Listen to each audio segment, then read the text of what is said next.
From MTN News, you're watching Montana This Morning.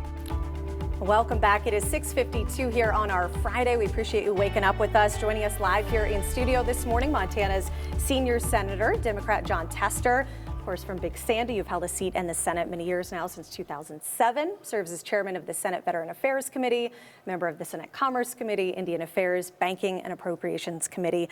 Good morning, Senator. Thanks for being here with us this morning. It's great to be with you. All right, in person. Yes, we were talking. This is our first in-person live interview that we've had since the pandemic began. Right so on. We're glad to have you here in studio. This comes ahead of some events that you have coming up later today in Great Falls. I want to talk about that because you're going to NeighborWorks. You're talking with some families who are moving into some new homes. This comes amid a time where we're in a housing crisis, as some would call it. We're seeing skyrocketing home prices, home values increasing a lot just in the last year. I went on Zillow this morning just to check and see, only a handful of properties, even in Great Falls, that are on the market right now. So we're seeing the low inventory that's happening. What can be done to stop these homes from skyrocketing and get more inventory? Well, that's really the key, and it's a problem all over the country, whether it's in rural America or urban America. And I think that the work that NeighborWorks has been doing, helping homeowners get into their homes, using money from the Department of Agriculture to really push these projects forward, is a pretty good model, actually. And I know there's a lot of folks that, the private sector will take care of it. Don't worry about it. Government doesn't need to put any money into this. The truth is they will, but it'd probably take 20 years. And I don't think we can wait that long, particularly in Montana, where you got to have housing for workforce if you're going to have businesses expand or start up and move the economy forward. So, look, we're going to be looking to, I'm going to be looking to figure out how we can put money into rural development programs that are really focused on housing, much like the one that NeighborWorks is using to get 10 families into houses. 10 families is a lot, but we need a lot more than that. And so we'll be working with the Secretary of Agriculture and others, folks in the Senate, to try to plus up those funds when we can. And this is a multi-layer issue, as many things are right now, because the cost of goods has increased substantially. Being able to get supplies, I know for my own home, just trying to do a renovation project has been a bit of a nightmare, trying to get goods, trying to get the workforce there, all of those things. Obviously, we're in the spot we are in now, but how do we prevent ourselves from getting in this spot again, as far as supply and price? Well, hopefully there won't be another pandemic come down the road, because that's screwed up the supply chain. As a businessman told me, we told folks to go home, they did. A lot of them forgot to come back. And so we've got workforce issues out there, we've got housing issues.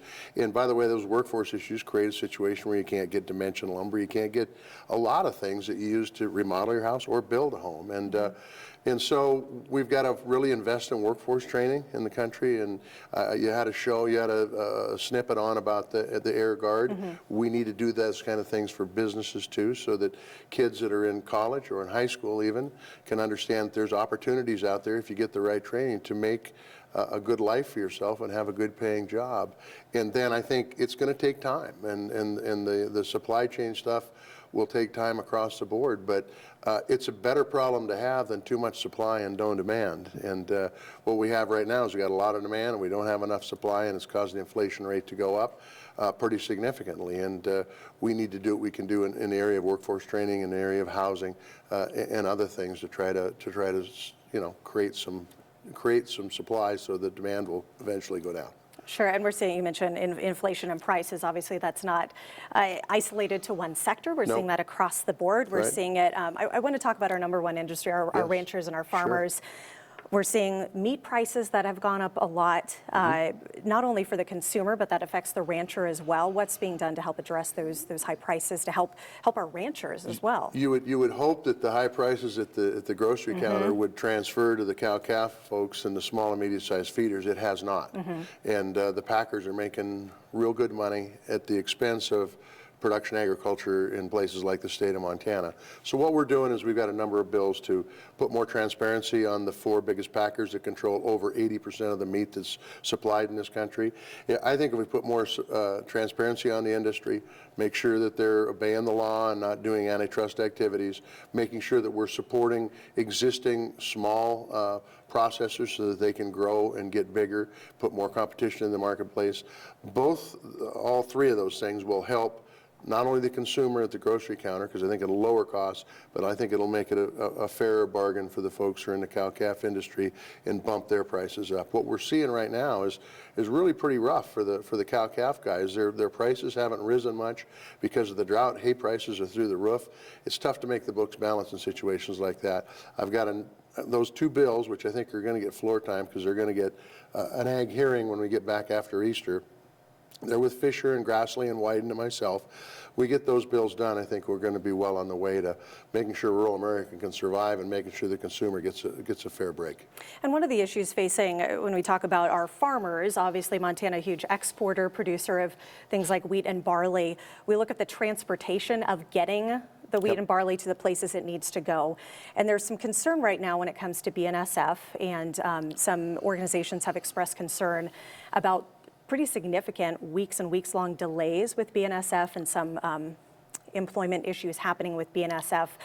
What can you tell us about that right now? What's being done to address those delays to get our product out where it needs to go? Yeah, that's a great question. First of all, the conversations with the BNSF folks continues to go on. We have to be able to move our products to market. If we don't, it creates some huge problems. And then the trucking industry, making sure we have truck drivers and those folks can help move the grain too makes a big difference. And so transportation's huge in a state like Montana where we're very rural, we're a long ways away from markets. Transportation's a huge issue, but we're in conversations with BNSF. We'll continue to be in conversations with what we can do to get more truck drivers on the road, whether that's training so we can get folks at a younger age on, or whether it's making sure that the CDL isn't overwhelmingly complicated to be able to get that commercial driver's license. So all those things fit together, and we're working on it.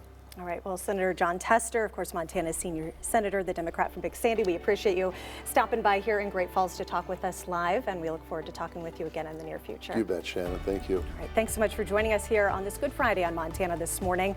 Have a great day, and we'll see you on Monday.